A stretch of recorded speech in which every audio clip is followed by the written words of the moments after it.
Goeiemôre, baie welkom by vanoggend se erediens.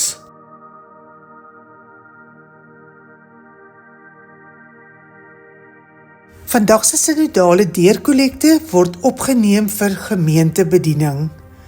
Indien jy 'n bydrae wil maak, kan jy dit slegs per EFT of kontant betaal. Merk asseblief u bydrae gemeentebediening.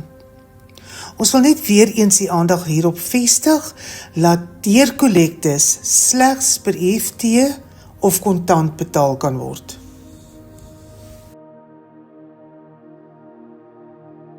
Hierdie week by die kerk is daar Dinsdag aand om 6:00 kerkraadsvergadering, Woensdag om 10:00 is dit voorbidding en 5:30 die middag is dit Leef Logos Bybelskool.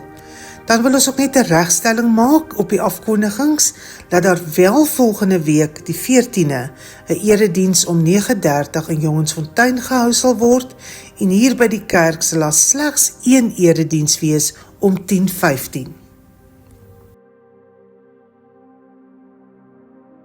Ons is op soek na mense wat 'n passie en ervaring in kleingroepbediening het.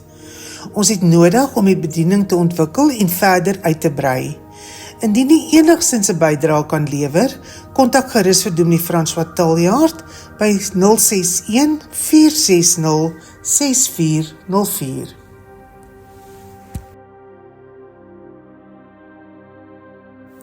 Enige iemand wat rekenaarvaardig is en wat 'n passie het daarvoor en wat bereid sal wees om met die media in die kerk te help, kan hul name asseblief by die kerkkantoor opgee. Opleiding sal ook verskaf word. Ons het die lidmaatskapsertifikate van Anton en Gerda Botma van Palingsingel 18 ontvang. Hulle het oorgekom van Monte Vista gemeente. Baie welkom julle.